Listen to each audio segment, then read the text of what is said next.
Selamat sore semuanya.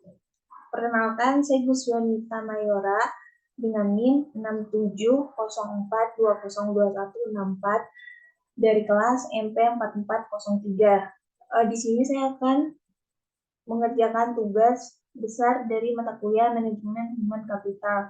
Di sini saya akan menganalisis kasus pada PT Antam Tbk.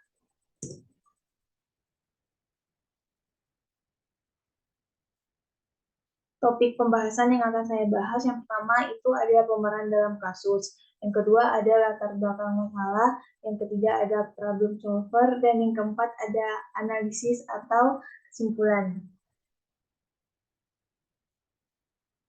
Yang pertama itu ada profil perusahaan. PT Aneka Tambang Tbk adalah perusahaan badan usaha milik negara pertambangan Inalum. PT Antam didirikan pada tanggal 5 Juli 1968. Kegiatan Antam mencakup eksplorasi, penambangan, pengolahan, serta pemasaran dari sumber daya mineral. Pendapatan PT Antam diperoleh melalui kegiatan eksplorasi dan penemuan deposit mineral. Pengolahan mineral tersebut secara ekonomis dan penjualan hasil pengolahan tersebut kepada konsumen jangka panjang yang loyal di benua Eropa maupun di benua Asia. Kegiatan ini telah dilakukan semenjak perusahaan berdiri tahun 1968.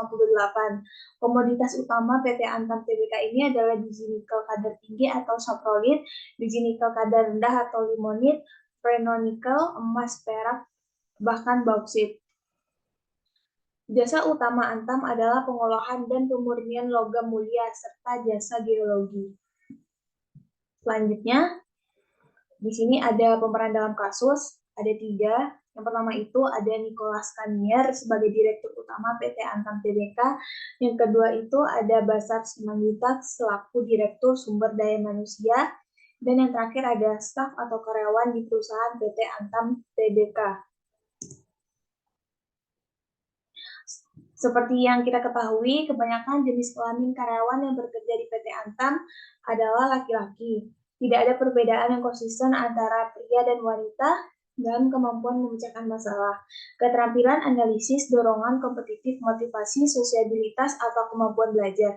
Namun, studi-studi psikologi telah menemukan bahwa wanita lebih bersedia untuk mematuhi wewenang dan pria lebih agresif dan lebih besar kemungkinannya daripada wanita dalam memiliki pengharapan untuk sukses.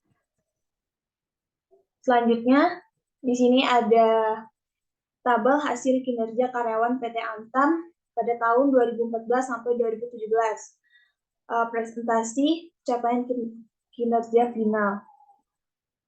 Itu mencapai 100% dari tahun 2014 sampai 2017. Sumbernya saya dapat dari divisi HCM PT Antam Tbk. Selanjutnya, pembahasan dari target kinerja tersebut, nilai A+ atau 5% sejak tahun 2014 dan 2017 belum tercapai. Kondisi sebaliknya, untuk target kinerja B sudah tercapai untuk kurun waktu 4 tahun dari tahun 2014 sampai 2017.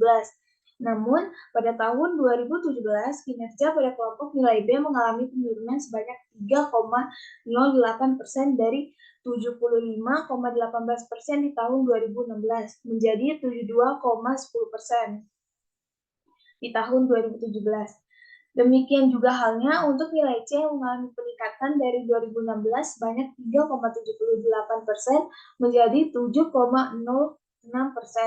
pada tahun 2017 atau mengalami peningkatan sebanyak 3,28%. Berdasarkan pencapaian kinerja tersebut di atas, dapat dilihat bahwa pada PT Antam Tbk kinerjanya dapat dikatakan belum maksimal. Terkait dengan hal tersebut, Gibson menyatakan bahwa kinerja sumber daya manusia dipengaruhi oleh beberapa faktor yang terdiri dari kemampuan, keahlian, latar belakang, demografi, persepsi, sikap, kepribadian, pembelajaran, motivasi, sumber daya kepemimpinan, penghargaan, struktur organisasi, dan desain pekerjaan. Sedangkan kinerja sumber daya manusia dipengaruhi oleh faktor-faktor yang berupa efektivitas dan efisiensi, otoritas dan tanggung jawab, disiplin dan inisiatif. Oleh karena itu, Saya bermaksud untuk meneliti komponen mana yang perannya dominan terhadap pegawai PT Antam Tbk. Hal ini bertujuan agar PT Antam Tbk dapat mempertahankan dan meningkatkan kinerja karyawannya yang sudah baik agar selalu baik dan meningkatkan kinerja karyawannya yang belum menyentuh kriteria baik menjadi baik atau lebih baik.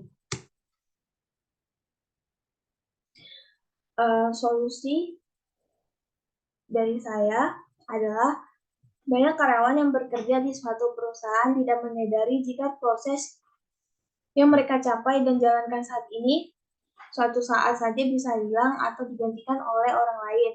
Hal itu menjadi suatu masalah di tempat kerja yang umum sekali terjadi. Ketika telah mendapatkan posisi yang diinginkan dan mendapatkan gaji yang sesuai dengan keinginan, maka banyak karyawan yang merasa nyaman dan aman, lantas tidak mengupgrade sisi soft skill atau hard skill mereka. Disadari atau tidak jika hal tersebut akan menghambat seorang karyawan dalam mencapai posisi yang lebih tinggi lagi sesuai harapan di awal mereka masuk kerja. Masalah tentang job security kerap kali menghantui banyak karyawan karena merasa khawatir akan kehilangan pekerjaan dan masa depan karirnya. Kesimpulan dari kasus di atas adalah berdasarkan analisis hasil penelitian mengenai faktor-faktor yang mendorong kinerja karyawan PT Antam, maka dapat disimpulkan hal-hal sebagai berikut.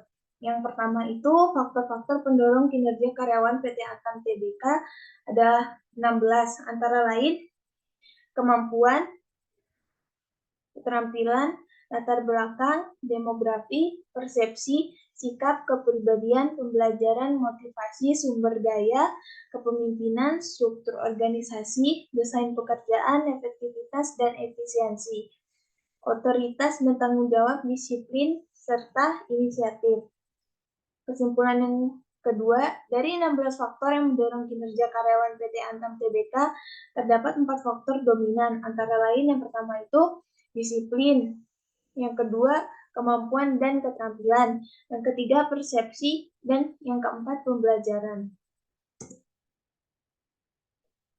Sekian laporan tugas besar dari saya. Selamat sore dan terima kasih.